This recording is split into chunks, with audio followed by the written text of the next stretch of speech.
ಅಖಿಲ ಭಾರತೀಯ ವಿದ್ಯಾರ್ಥಿ ಪರಿಷತ್ ವತಿಯಿಂದ ವಂದೇ ಮಾತರಂ ಗೀತೆ 150 ವರ್ಷ ಪೂರೈಸಿದ ಹಿನ್ನೆಲೆಯಲ್ಲಿ ಮಂಗಳವಾರ ಲಕ್ಷ್ಮೇಶ್ವರದಲ್ಲಿ ತಿರಂಗ ಯಾತ್ರೆಯನ್ನು ಹಮ್ಮಿಕೊಳ್ಳಲಾಗಿತ್ತು.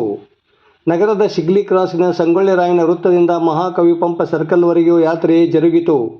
ಕಾರ್ಯಕ್ರಮದಲ್ಲಿ ಎಲ್ಲ ಕಾಲೇಜು ವಿದ್ಯಾರ್ಥಿಗಳು, ಅಖಿಲ ಭಾರತ ವಿದ್ಯಾರ್ಥಿ ಪರಿಷತ್ತಿನ ಸದಸ್ಯರು ಹಾಗೂ ಲಕ್ಷ್ಮೇಶ್ವರ ಸಾರ್ವಜನಿಕರು ಭಾಗವಹಿಸಿದ್ದರು.